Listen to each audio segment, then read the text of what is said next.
No your constitution, మన రాజ్యాంగం గురించి మనం తెలుసుకుందాం అనే శీర్షికన ఈరోజు మనం రాజ్యాంగం అంటే ఏంటి, ఆ రాజ్యాంగం వల్ల మనకు కలిగే ఉపయోగాలు ఏంటి, రాజ్యంకు మరియు ప్రజలకు ఉన్నటువంటి సంబంధాలు ఏంటి అనే దాని గురించి చర్చించుకుందాం.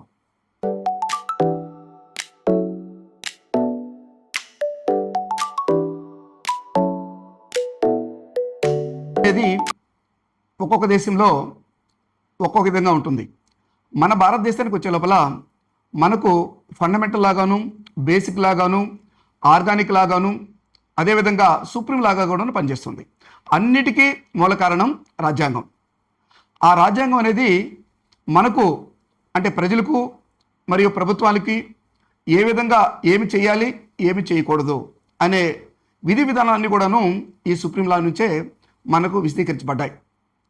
మన ఈ భారత రాజ్యాంగం మనకు 3 బేసిక్ ఆర్గాన్స్ని, విధుల్ని ఏ విధంగా నడవాలి అనే దానిపైన మనకు అందిస్తుంది.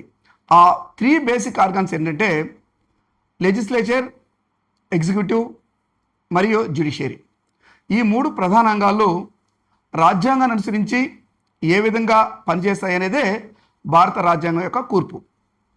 ఇందులో అంటే ప్రజలకు కావాల్సినటువంటి ఎటువంటి అవసరాలు కావాలి, వాటికి శాసనాలు నిర్ణయించేది శాసనకర్తలు. అంటే మన దేశంలో పార్లమెంటు మరియు అనేక రాష్ట్రాల్లో ఉన్నటువంటి శాసన సభలతో కూడినటువంటి ఆ స్టేట్ గవర్నమెంట్కి ఉన్నటువంటి శాసనసభలు.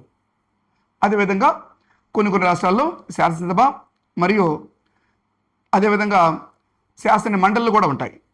అంటే ఇవి 2 ప్రధానంగా దేశానికి వచ్చే లోపల కేంద్ర శాసనసభ, రాష్ట్రాల్లో అనేక శాసనసభలు. ఇవి రాజ్యాంగాన్ని అనుసరించి ఏమేమి చేయాలి, ఏమి చేయకూడదు, ప్రజలకు కావాల్సిన అవసరాల నిమిత్తం అనేది మొదటి అంగం లెజిస్లేచర్.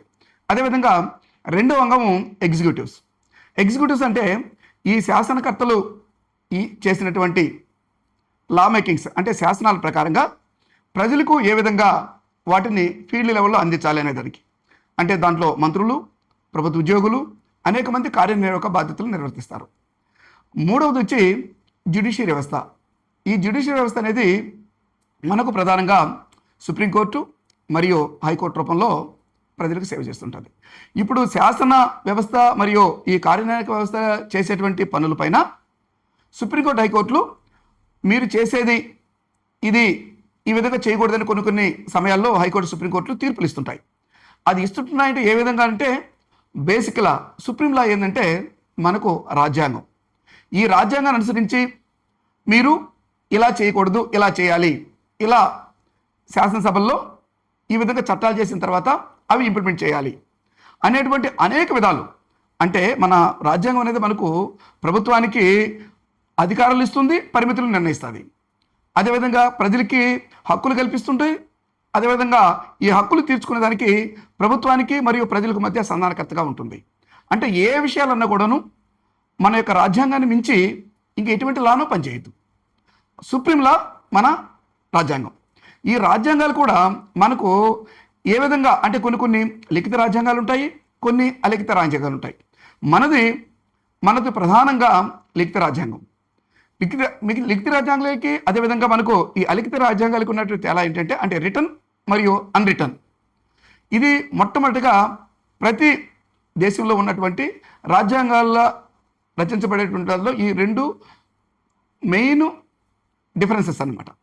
మన దేశంలో మనది రిటర్న్ కాన్స్టిట్యూషన్. అంటే ఈ యొక్క రిటర్న్ కాన్స్టిట్యూషన్లో అతి పెద్దదైనటువంటిది భారత రాజ్యాంగం. ఈ భారత రాజ్యాంగంలో రిటర్న్గా ఉండేటువంటి దాంట్లోకి అన్రిటర్న్గా ఉండే దాంట్లోకి తేడాలు ఏంటంటే ప్రధానంగా మనం కనుక్కోవాలి.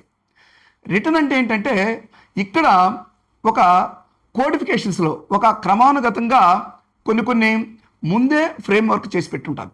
ఉదాహరణకు మనకు రాజ్యాంగాన్ని అనుసరించి మనం చెప్పుకున్నట్టుగా 1946 డిసెంబరు 9వ తేదీనటువంటి ప్రారంభమైన రాజ్యాంగం 1949 నవంబర్ 26న పూర్తి చేసుకొని అమలు జరుపుకున్నాం. అంటే ఎనాక్ట్ అయ్యి అమలు జరుపుకొని దాని మీదుగా నడుచుకుంటా ఉన్నాం. అంటే 1950 జనవరి 6 నుంచి పూర్తిగా మనము అమలు చేసుకుంటా ఉన్నాం.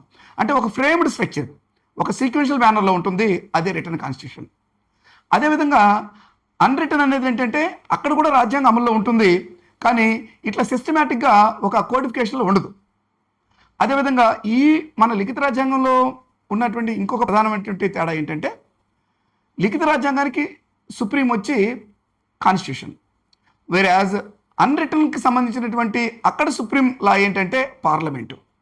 ఎగ్జాంపుల్, రిటర్న్ కాన్స్టిట్యూషన్కి ఎగ్జాంపుల్ వచ్చి ఇండియా మరియు యుఎస్ఏ, అన్రిటన్కి వచ్చే లోపల ఇంగ్లాండ్. రిటర్న్కి వచ్చి మామూలు ఏంటి మనకు దాంట్లో అది ఏదైతే చెప్పిందో దానికి మించి ఎట్టి పరిస్థితులను జవదాటకూడదు. వేరేజ్ అన్రిటన్కి వచ్చే లోపల ఏమైపోతుందంటే అక్కడ వాళ్ళ యొక్క పరిణామ క్రమం నుంచి మారిపోతూ ఉంటుంది అనమాట. అంటే ట్రెడిషనల్గా ఒక పద్ధతి ప్రకారం అనుసరించి వాళ్ళు నడుపుకుంటారు. అందుకనే ఇంగ్లాండ్లో పార్లమెంటుని మదర్ ఆఫ్ పార్లమెంట్ అంటారు. అదేవిధంగా ఇక్కడ రిటర్న్ కాన్స్టిట్యూషన్ దగ్గర సుప్రీం వచ్చి కాన్స్టిట్యూషనే అవుతుంది అనమాట. కాబట్టి ఇవన్నీ కూడాను ఈ కోణంలో, అంటే రిటర్ను అన్రిటర్న్కి ప్రధానమైన తేడాల్లో ఇవి చెప్పుకుంటే మనకు అసలు రిటర్ను ఉన్న దగ్గర రాజ్యాంగం ఉంటుందా, అన్రిటర్న్ దగ్గర రాజ్యాంగం ఉండదా, అంటే వాళ్ళకి రచించుకోలేదా అంటే ఒక సిస్టమేటిక్ అప్రోచ్ రచన ఉండదు అక్కడ. కాబట్టి అక్కడ మంత్రులు ఉంటారు, అక్కడ ఉద్యోగస్తులు ఉంటారు, అక్కడ పరిపాలన జరుగుతూ ఉంటుంది. కానీ అక్కడ ఒక లా మేకింగ్ రూపంలో, ఒక బుక్కిష్ రూపంలో అనేది అక్కడ ఉండదు, ఇక్కడ ఉండిపోయి ఉంటుంది మనకు ఇక్కడ కానీ, అదేవిధంగా అమెరికాలో కానీ. ఇట్లా అంటే ఇప్పుడు ఉదాహరణకి ఇంకా కొంచెం ఒక మైన్యూట్గా చెప్పుకోవాలంటే అసలు ఏ విధంగా దీన్ని అర్థం చేసుకోవాలి, మనది రిటర్ను ప్రక్కన మనల్ని పరిపాలించినటువంటి బ్రిటన్స్ది, ఇంగ్లాండ్ వాళ్ళది అన్రిటర్ను అనేది ఎలా చెప్పుకుంటామంటే ఒక సింపుల్ వర్డ్స్లో చెప్పుకోవాలంటే, ఒక టెంపుల్కి వెళ్ళారనుకోండి, ఆ టెంపుల్లో సాధారణంగా ప్రతి ఒక్కరు కూడాను అక్కడ కొన్ని టెంపుల్ ముందు పోయేటప్పుడు టెంపుల్కి లోపల ప్రవేశించేటప్పుడు చెప్పులు వేసుకోకూడదు, అంటే పాదరక్షలు ధరించకూడదని రాసి ఉంటుంది. కాబట్టి దాన్ని అనుసరించి కొంతమందికి చదువు వచ్చినా చదువు రాకపోయినా, చదువు వచ్చిన వాళ్ళకి తెలిసినా కూడాను ఏం చెప్తారంటే వాటిని ఆ చెప్పల్స్ పక్కన బయట వదిలి వెళ్తుంటారు. అదేవిధంగా ఇంగ్లాండ్ ఎలా అంటే వాళ్ళకు కూడా సేమ్ అదే ఫెయిత్ ఉంటుంది, కానీ అక్కడ రిటర్న్గా అక్కడ వాళ్ళ పైన కానీ ఆ డోర్స్ పైన కానీ రాయరు, కానీ వాళ్ళు కూడాను చెప్పులు వదిలే వెళ్తారు. ఎందుకు? ఒక పరిణామం ఎవాల్యుయేషన్లో వాళ్ళకి ఖచ్చితంగా వాళ్ళ పూర్వీకుల నుంచి వస్తూ దాన్నే పాటిస్తూ ఉంటున్నారు. కాబట్టి ఈ రిటర్న్కి అన్రిటర్న్కి ఇలా అర్థం చేసుకోవాలి. అంతేగాని కొంతమంది మాట్లాడుకున్నట్టు అన్రిటర్న్ అంటే అక్కడ అసలు రాజ్యాంగమే నడవదు కదా, అక్కడ రాజ్యాంగం లేదంట, రచించలేదంట, ఎలా అంటే అలా పోతుందని కాదు అక్కడ. కాబట్టి ఇలాంటి రెండు మెయిన్ డిఫరెన్సెస్ ఉంటాయి. అదేవిధంగా రిజిడ్, ఫ్లెక్సిబుల్ ఉంటుంది. అంటే కొన్ని మనకు రాజ్యాంగంలో రెండో మెయిన్ డిఫరెన్స్ ఏంటంటే రిజిడ్, ఫ్లెక్సిబుల్. అంటే మన రాజ్యాంగం వచ్చేలో, భారతదేశ రాజ్యాంగం వచ్చేలో అనుకోను రిజిడ్ ఉంటుంది, కొన్ని సమయంలో ఫ్లెక్సిబుల్ ఉంటుంది. వేరే కొన్ని దగ్గర ఇప్పుడు రిటర్న్ కాన్స్టిట్యూషన్ పాటించేటువంటి శ్రీలంక అలాంటి ఉన్నాయి అనుకోండి, ఎప్పుడు ఫ్లెక్సిబుల్గా ఉంటుంది. అలా వాళ్ళు అనుకున్నట్టుగా దాన్ని మార్చుకుంటూ ఉంటారు. మనకు కొన్ని విషయాల్లో ఫ్లెక్సిబుల్ ఉంటుంది, కొన్ని దాంట్లో రిజిడ్ ఉంటుంది. ఇప్పుడు అమెరికన్ కాన్స్టిట్యూషన్ తీసుకుంటే వెరీ రిజిడ్ అట్లా. కాబట్టి మనకు మెయిన్ ఈ భారత రాజ్యాంగంలో ఉండే దాంట్లో ఒకటి రిటర్ను, రెండవది బోత్ రిజిడ్ అండ్ ఫ్లెక్సిబుల్ అన్నమాట.